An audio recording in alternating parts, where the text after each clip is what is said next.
All right, so another question that came up on the homework were really f and g, and both of them are really the same type of things.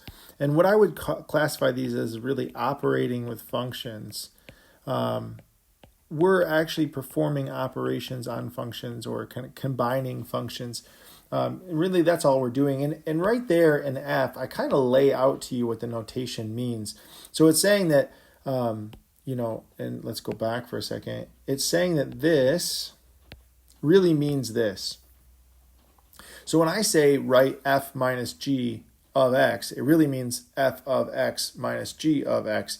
It's really saying the function f minus the function g, and you're going to assume that x right there was actually the input for both functions.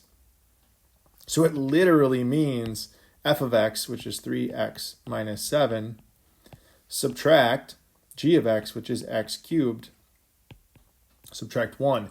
Now notice that I am putting each function in parentheses because this is all of f and this is all of g. And so I want to take all of f, really of x, right, and subtract all of g of x. I want to make sure that that negative in the middle actually is is affecting everything in g. And so ultimately, if I were to go ahead and distribute that negative, I'd have 3x subtract 7, subtract x cubed, add 1, right, because I distributed my negative, which I could then go ahead and simplify to negative x cubed, add 3x, subtract 6. And this is the function f of x minus g of x, which is really just the same thing as saying f minus g of x. Now this is the simplest form. It doesn't really matter if it wasn't asking for simple form, like you could have left it way up here and that would have been fine too. Now, consequently, if we look at another question that's similar, like g here, okay, it's saying g divided by f of x. So what this would really mean is g of x divided by f of x, right? Because it's g divided by f of x. So that's really the input, again, that's going into both functions.